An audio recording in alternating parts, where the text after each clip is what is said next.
Hello, everyone. And today I am interviewing Andrea Owen. Andrea is an author, global speaker, and professional certified life coach who helps high achieving women let go of perfectionism, control, and isolation, and helps them choose courage and confidence instead.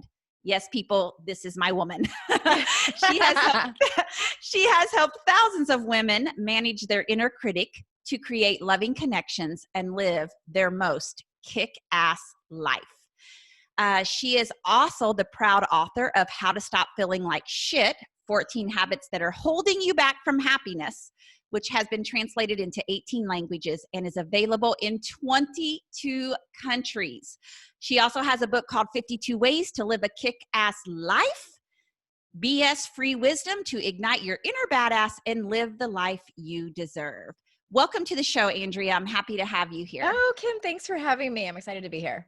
Yes. So I just get so enthralled because I can do everything from speak on stages all across the country, but I can't get my damn book out of me, Andrea. So every time I'm like, oh, it's another author. It's like this big red fire truck in front of me. And so I actually just reread The Power of the Subconscious Mind by Joseph Murphy. Have you read that? I haven't read that one. Oh, it's so good. And so it's like I have this new affirmation going now around my book. So I think when I surround myself with authors, you guys can just put your juice on me and consider this your sign. Yes, exactly. Now I'm curious what your affirmation is.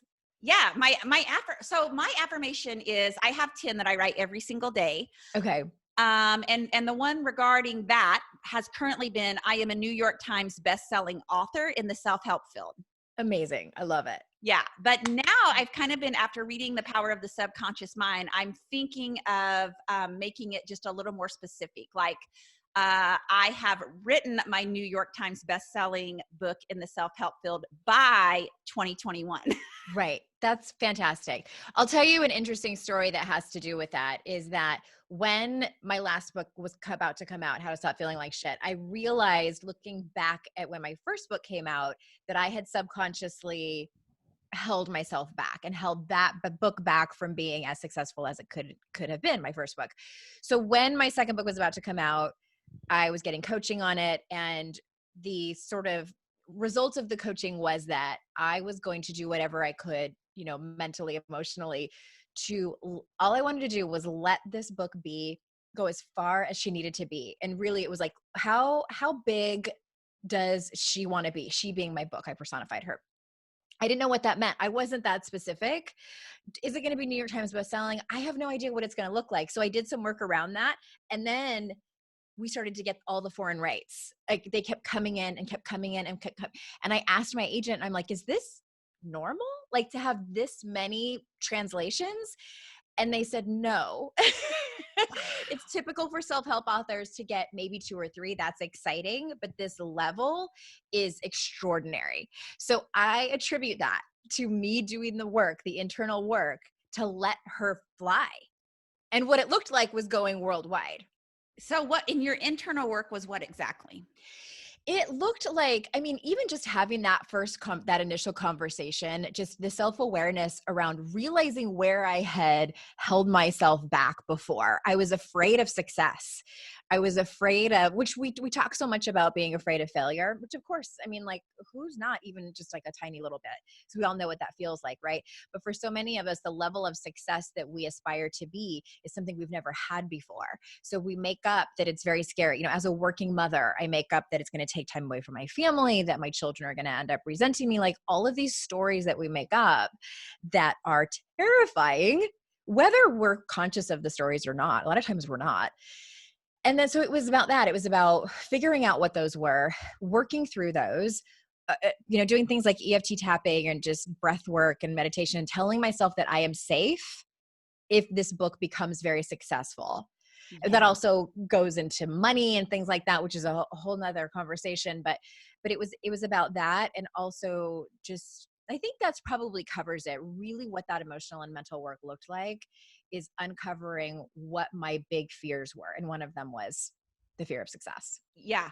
It's funny that you bring that up. So I I have a lot of, I don't know. Some people would call it new age spirituality, but I've been reading like the law of attraction Mhm. and Esther Hicks and Abraham, I've been reading that stuff for 20 plus years. And so Yeah. I have this like spiritual advisor. Some people would call her like a spiritual messenger, but she's able to like tap into the other realm and get messages from your angels. And so I had just listened to a recording from her in 2015 where she was saying to me like, oh, you're going to launch this one business and then you're going to launch another business and you're going to travel the country and at the time I was just like, well, that Y'all are sounds like, crazy. that's Yeah. great, but how's that going to happen? So then when I re-listened to it, I was kind of like, oh my goodness. And so I booked another session with her. And she said that one of my angel guides is this lady named Lilian. And so it was so neat, Andrea. Oh my gosh, I have to tell this story real quick. And then we're going to get into all stuff you. But Okay. I literally had lit my meditation candle. And I have a picture of this on my phone. I'll have to send it to you after the recording. But I lit my meditation candle. I was sitting in my chair and I was listening to her tell me all the stuff that's going on around me. And during the session, I was looking at the candle and I was like, this is weird, but I feel like the candle is like smiling at me. Like the way it was melting, it had like two eyeballs and it had this giant smile. And Hmm. so she starts saying, like 5 minutes later, she says, Lilian is saying, girl, you have done it. You have stepped up and you have done all that they thought you would. And then she goes, and she also wants me to tell you that she's smiling at you. And I was like, what? And I was like, so So I, you hadn't told her about the no, candle. Okay. no, Okay. I hadn't told her. I just had the thought in my head like 5 minutes before that. I think this is really weird, but I feel like the candle is smiling at me. Yeah. And then she says that to me. And so then she goes on to relate back to your story. She says, but yet you are still holding yourself back. Mhm. You have not released your whole self yet to the world. And it was kind of those things that you're talking about. Like if I put myself out there in an even bigger way, Right. how does that change everything from my home life to my family life? And she said, the time is now for you to go ahead and take it up another level. And so I think you're right. I think that I am self-sabotaging Mhm. myself a little bit with this book. And then I just have to get out of my own damn way. Yeah. And what the advice I give to people on that is whenever I hear someone say I have to get out of my own damn way, like I want to know exactly what that looks like. So anybody listening, if you've been telling yourself that for the last day or the last 10 years, Yep. Yep. it's time to figure out what that exactly looks like. Yeah. Which means you start making a different decision too, right? Like, have I written a single line in the last 6 Mhm. months? No, I have not. Okay. I'm going to show you the picture because I just pulled it up. Now I circled it for my friend. Uh-huh. The two eyes in the mouth. Yeah, I see it. You see it, don't you? See, I'm not crazy. It was a magical moment. Oh my gosh. Okay, so what I want to do is I want to back this bus up because Mhm. you know what took you into the field of personal development? How did you get to be this author and this life coach and this person who has this book translated in 22 languages, and you wrote a book that really speaks to this idea of how do women step into their courageous being. So what is your Mhm. story? I want to know. So I was originally in the fitness industry. That's what I went to college for. I still love the fitness industry and had always been interested in life coaching. This was like in the early 2000s when nobody really knew what it was. And I thought it was kind of a cool thing, but never really took action on it. And then it's kind of a funny, not funny story. My husband at the time, it was my first husband.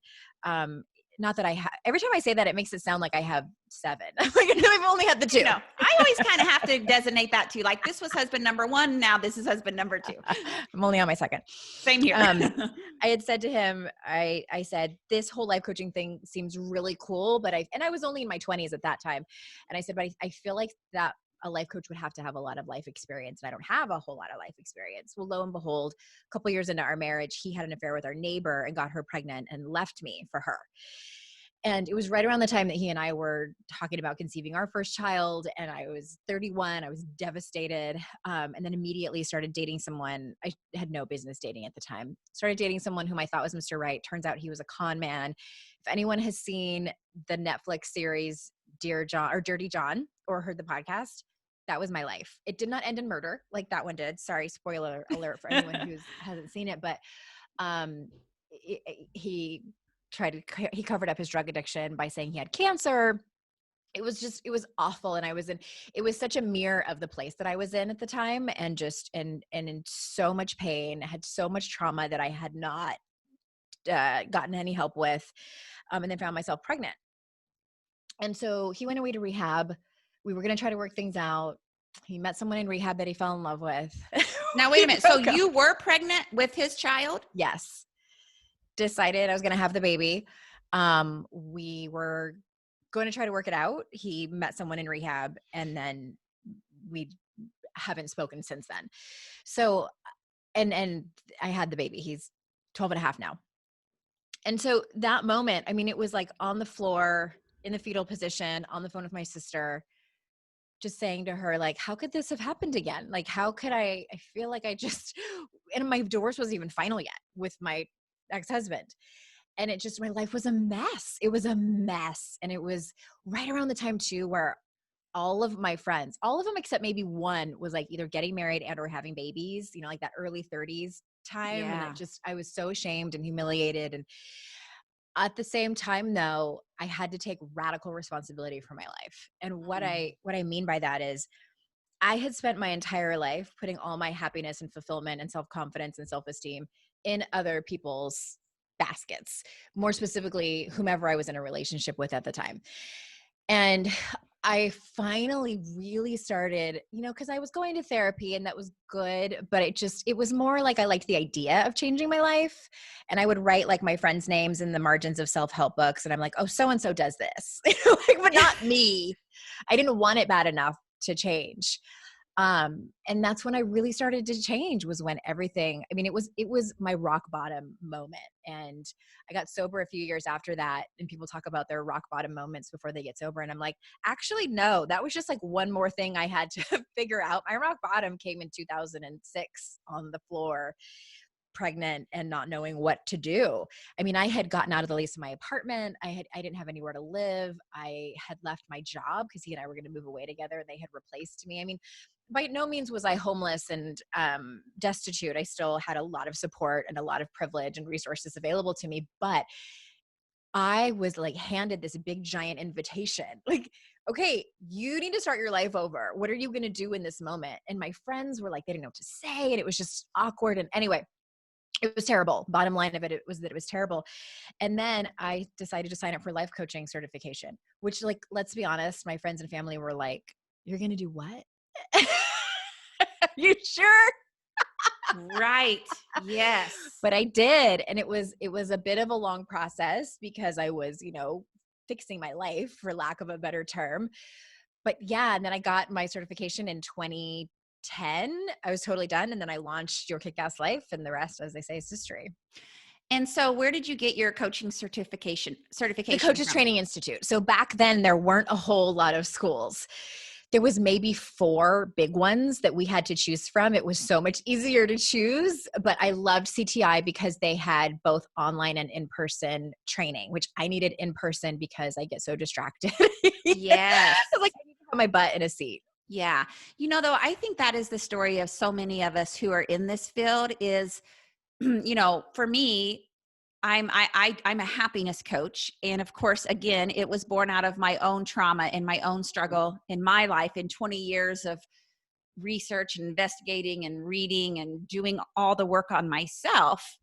But sometimes, like I had a relapse of panic disorder in 2018. Actually, the whole time I was creating the happiness course, I was in the throes of a relapse of my panic disorder, which had disabled me greatly earlier in my life. And so I was just like, what are you like? Here I am creating the happiness course for women, and I am falling apart. Like, so who am I to call myself a happiness coach, or who am I to go get my life coaching? Like, I'm a total shipwreck myself. Yeah. But I actually think that that's the beauty of what we do, is that we don't have it all figured out. We just are always willing to work on ourselves, and we have done the work internally. And so we can share our vulnerabilities in the past with others, It's the beauty of being human, really. And I do think, of course, you need to take care of yourself first. I was diagnosed with anxiety disorder and panic disorder in 2003. So I know what that's like. Oh, you do? You have that Yes. too? Yeah, it was it was the worst. I'm like, how do I describe it? It was the worst. Yeah, and it also peaked again. It was a lot better because I got put on medication. It was a lot better, and then I went off medication when I got pregnant, and then after the birth of my son, it escalated again. I had really bad postpartum anxiety to the point where I couldn't drive. I couldn't really drive on the freeway. That was where it was really bad, and was like terrified that somebody was going to come and steal my son. And yeah, it was awful. It happened again after my daughter, but not nearly to the degree it happened the first time.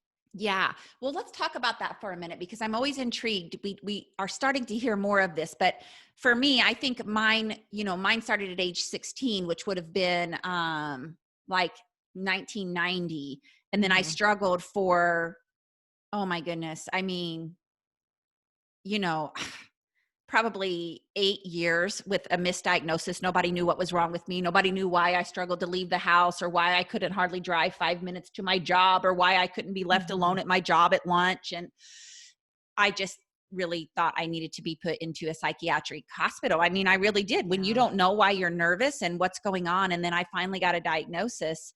But my symptoms are, I'm curious what your symptoms of panic are. Mine are more of like feelings of disassociation or Hmm. depersonalization. I'm not in my body. I know where I am, but I don't really understand. Things look unfamiliar, confusing. I might lose consciousness. Like those are my Yeah. core symptoms. What were yours? Mine were the similar feeling of dissociation, but for me, it was physiologically when it was really bad at its peak. It was extremely high heart rate, um, feeling hot all the time. My armpits would tingle. Sometimes my fingers would go numb.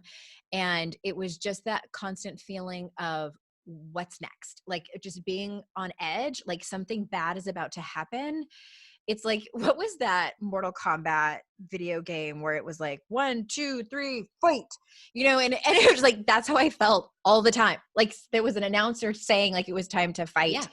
and I didn't know why, and it was a lot of crying because I didn't know what was going on, and then trying to explain it to people who didn't understand, and then that sort of fed on to it, of not knowing what was wrong with me and feeling like I was broken. And also the panic of, is this how my life is going to be all the time? Like, what? Right. Yeah. The despair of that was agonizing. Yeah, it is.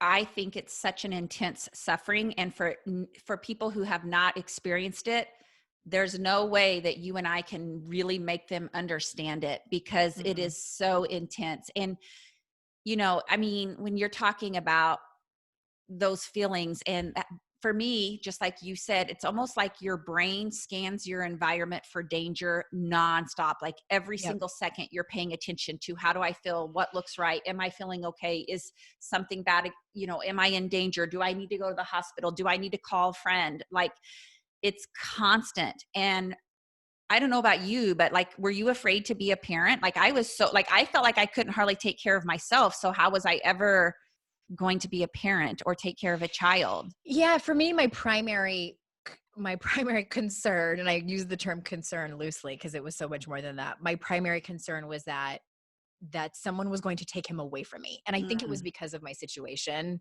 because of what yes. had happened with his biological father. And was someone going to deem me as unfit, and then I was going to lose him forever? And it was so. And I want to just underscore what you said about, if anyone's listening to this who is really struggling with trying to explain it to someone. My dad was diagnosed. It's a longer story, but my dad went away to rehab when I was 18 and announced that he was an alcoholic, and we were all like, "What?" Functional high bottom alcoholic, also depression and anxiety, which at that time, early 90s, I didn't believe mental illness was a thing. It was still very much like a sign of weakness. We didn't talk about that in our family. So for me, I was also still in that place of, is this really a thing? Like, is everyone sure? And I had so much shame for having this disability or whatever you want to call it, this thing that sort of fed upon itself too. So I say that for anyone listening who might relate. And also, like you said, like it's like trying to explain the color blue. Like you can't. And what I've said to people is you will never know how it feels unless you have been there, which I don't want that for anyone who doesn't have to go through that. Yeah. All you can do for people, it's the same with like addiction and things like that. All you can do is just accept that it's a thing and just listen to the person who's explaining it to you. Right. But part of the problem is because other people don't understand mental illness in the way that we do now, or emotional illness, whatever you want to call it. They'll say things like, you just need to get yourself together. You just need to think more positively. And what I want our listeners to understand is there is an imbalance going on in your brain, and it's not something that you can just think yourself out of, Because or my God, if we could, we would do it. well, Trust me. yeah. This is not like pull up your big girl panties and just do it, you know? And so it's interesting. So many things that you're talking about. So I too grew up with an alcoholic father that I had no idea was an alcoholic. I had no idea he was an alcoholic until I was like age, 30. And my mom started complaining about it because he was high functioning, wonderful man, went to rehab, all of those things. And then of course, we find out too, he has intense anxiety. And then my mom has some anxiety and depression and things like that. So there's a strong genetic tendency. But then I left my first husband when my baby was 2 months old. And at that time I had been put on Zoloft. I had been panic free, but my husband at the time knew my past history with panic disorder. And so it was used against me. Like, it didn't work in his favor, but he tried to say that I was, psychologically insane because I had this anxiety disorder, that I couldn't care for the child. So I had to go pay the $2,500 and have a psychiatrist evaluate me to tell me that I'm sane and capable of taking care. But that caused a whole new layer of anxiety when you think the child could possibly be taken away from you. So I hear what you're saying there. Now, I'm curious, what medicine did they put you on that worked for you? I was on Effexor. And so this was in 2003. Again, I don't know what the options are now, but I know that they have come a long way. Depression wasn't really something that I struggled with. I somehow dodged that bullet. Me either. I have had bouts of it, but it's been very situational. Like I did this elimination diet and my naturopath said, don't do that. Yeah. I think it just threw my hormones out of whack by just completely like what she said. She's like, it's like driving down the freeway and throwing your car in reverse. Like someone that struggles with, and I've struggled with an eating disorder anyway. I don't recommend it. But that is the only time really that I woke up for 4 days in a row with an overwhelming feeling of sadness that I could not shake. Like I had, of course, had situational depression, when I was going through my divorce and like when my life was falling apart, but that's completely understandable. And I was able to come out of it. But so all that to say, like, I know how it feels, but definitely not to the extent that other people have dealt with it much, much longer and more intensely than I have. And you're not on medicine now for it? No, I'm not. I've been med free since, it's been 12 years since my son was born. I went back on for a little while and felt like I lost my Andrea-ness. Yeah. What did they put me on? Might have been Zoloft. I don't remember. No, something with a C. Celexa. That's what I was on. And it wasn't for me. So why do you think you don't have these anymore? These attacks? What's interesting too is that, a side note that's directly related, I also have struggled with chronic hypertension since I was a teenager. So it runs in my family.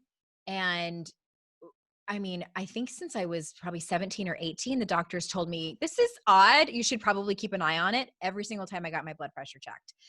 And then when I was in my mid 20s, I remember I had the flu really bad and I didn't have health insurance. And my dad took me to the doctor, checked my blood pressure. It was high.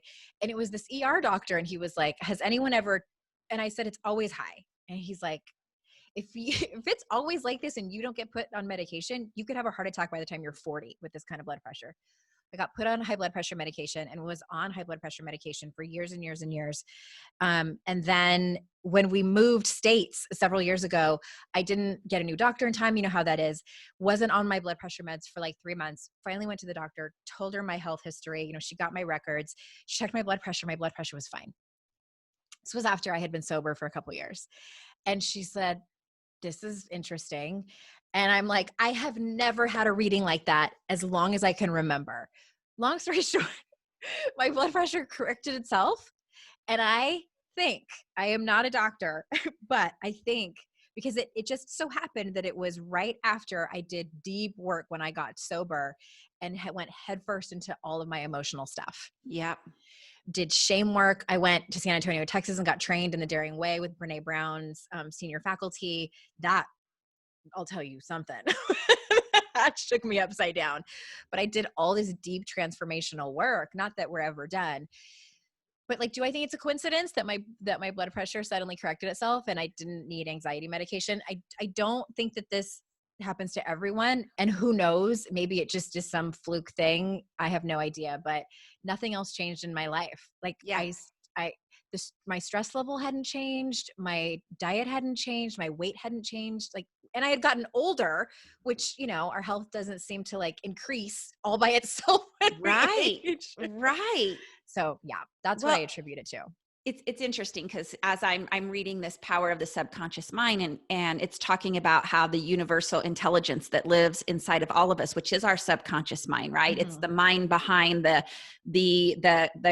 cognitive thinking mind, and that it does know, if you're willing to go in and tap into its infinite wisdom, it really does know how to kind of realign the body back to its wholeness. And I think that sometimes I think almost all the time when we do that deep work on ourselves, things do really realign. And sometimes these kind of miracles happen because you've kind of tapped into that universal intelligence and kind of told your system, hey, you know, it's time to get rid of some of this junk is in here and kind of realign. Yeah. I think that there are a couple of things I want to stop you and mention. Like, there are a couple of things too that I do that I think attribute to my anxiety going way down. I cut back on coffee. I still drink it, but not to the extent I used to. I work out and I talk about my feelings, which was something that I never did before. And a lot of self-compassion, much self-compassion. And I think that those things combined can move mountains.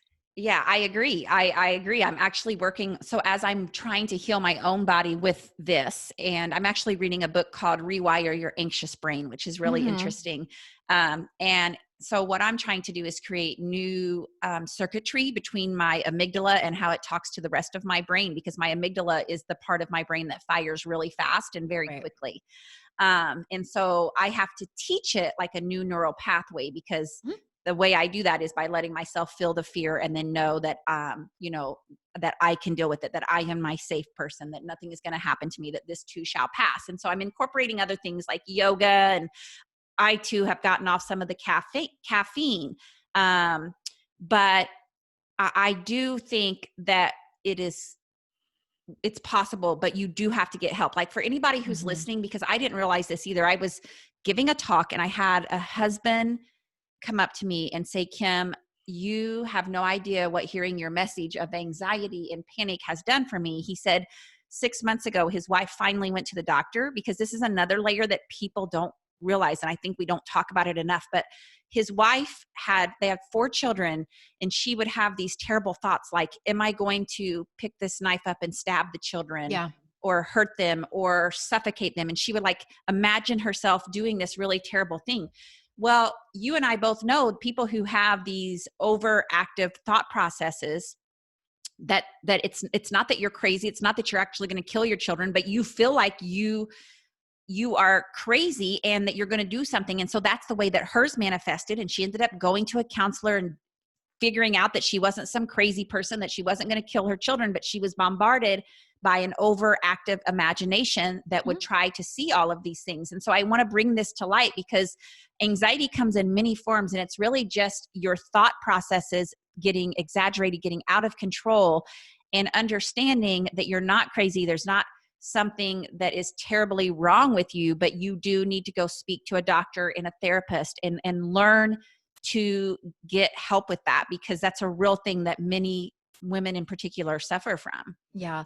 Maria Bamford, the comedian, has talked about that. She has had severe anxiety. And she has talked that she had those same thoughts, like worrying that she was going to stab her sister and things like that. So yes, I'm glad you brought that up. Yeah. It's just a spectrum. And I find that so many women are suffering from anxiety of some have anxiety, some have panic disorder, some have a little bit of both. But we have to bring that to light. We have to talk about it and know that there's help out there and there are things that we can be doing. So this is interesting to hear you talk about how you got to your really low point in your own life. And then what you did was you really did the deep work within you. Now that's what you do. You work with women doing just that. Yeah. And if you would have asked me 12, 13 years ago, if this is what I would be doing, I would have laughed hysterically because I thought I was, having a fitness background, like my initial goal was to incorporate fitness and life coaching. And I very much was like all about living on the surface. And what I mean by that is like, I call it surface level personal development, where it's like motivating, inspiring, and that's it. Like, it's like, you go girl, you can do it. You were made for this, rise up from the ashes, which is all fantastic. Like we need those people. We need that kind of encouragement and momentum and love and all of those things.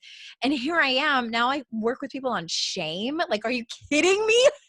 Yes. Like, it's so hysterical when I think back, like on how I was raised. Like I was raised in a very loving family, but that was like, we had one emotion and it was love. And if you had any others, like you go and do that in your room by yourself. We don't talk about it. We don't see it.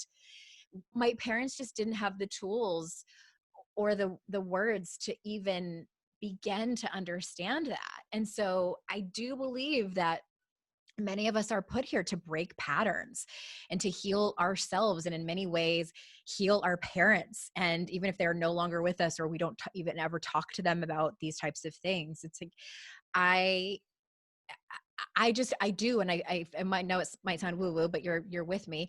I think that I was chosen to talk about these things so that I can heal generations that come after me. And I don't look at it in like a, ooh, shine the light on me, look at me type of thing. Aren't I the hero? Like, no. Like, trust me, there are days when I go kicking and screaming into this, where I look Yeah. up and I'm like, could you have chosen something else? Like, could I have just still been like teaching spin class? Like, this would be so much easier. Yes, I agree. But, here I am. Well, and I think, to all of our listeners who are out there who have kind of been telling themselves that story of like, hey, I would really like to be a life coach, or I would really like to be someone who, puts this idea out into the world and who helps others, but I can't because I'm so screwed up. So who am I to think that I can do it? I think the point you and I are both making is you can be in the damn ashes, rebuilding yourself. And that's a great place to actually put your message out into the world. Like you don't have, Yeah. if we're going to wait until we're all fixed, which is never going to freaking happen, you and I are going to constantly have rebounds. We're going to constantly have shit we have to do and work we have to do on ourselves and things that come up. So like, if you're going to wait until you have it all figured out to launch whatever it is you want to launch or to go after whatever it is you want to go after in life, then you're never going to do it. I mean, you and I both, I too have been in that fetal position. And many times I've been pleading with God saying like, I feel like I've had enough hard lessons. Like, why is this at me again? But I, like you, feel like it is time for me to change the trajectory for future generations. And so if I have to live through the pain and show that I can come through that in a way that is helpful to others, then I'm willing to show up and do the work as well as you. Amen. And it's like, do you really want a perfect leader? I don't. I certainly No. don't. Yeah. If I'm following someone on Instagram or social media and I feel like they are really doing their best to put up this veneer of perfection, I don't trust them. And it is like, if we're talking about professionally, showing up professionally, yes, there is a balance. Like you don't want to go out there looking like a hot mess every day. Like you do have to have some level of professionalism. You do. But I think that, I always tell people I built a business on vulnerability before vulnerability was like a marketing strategy. And I kind of hate that it is. I know. But, I started a blog in '08 called Live Your Ideal Life, where I just was talking about my story. Like I was talking about my divorce. I was Mhm. talking about my struggles, my eating disorder, being a brand new mom. And other people started reading it. Like this was the very beginning of Facebook and Twitter, and Instagram wasn't even born yet. And I was like, oh my God, there's other people out there besides these women I went to high school and college with who are reading my blog.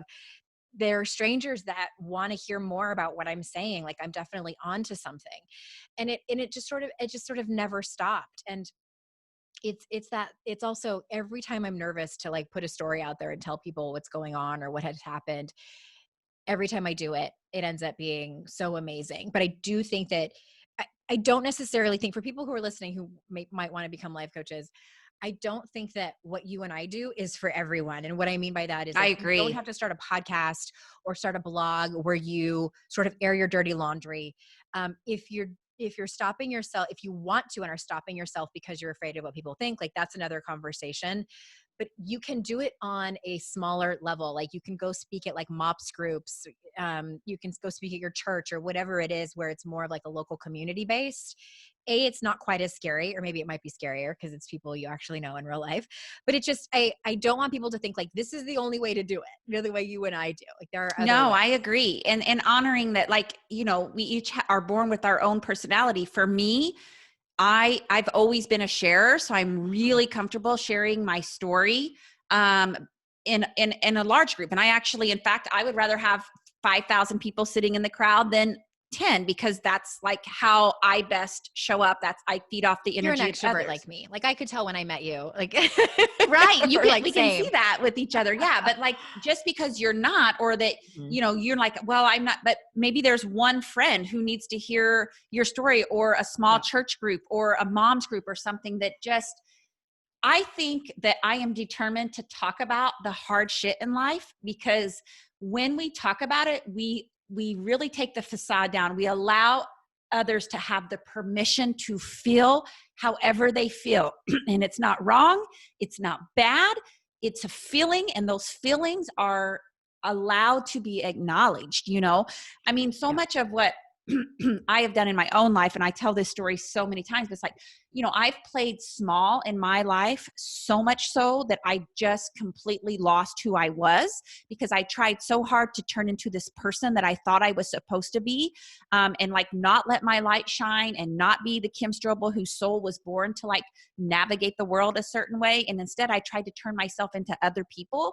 And the moment I started to just allow myself to be who I was, it was almost like the moment that everything broke free for me. So whatever that looks like to you, Mhm. that's what we want to encourage the listeners to do, to just step into more of whoever you are, without the judgment, without the shame, without the blame. And so that means that we have to work on ourselves. We have to make the decision. We can't just keep wanting life to be better. We can't just want to have a kick-ass life. We have to do the hard shit Yeah. that gets us there. People like the idea of it, but I want to circle back to something you said about talking about the hard stuff. And I mean, even if someone's listening and they have no desire to become a life coach, like more power to you, stay in your career. But I saw what holding in the hard stuff does, in my father.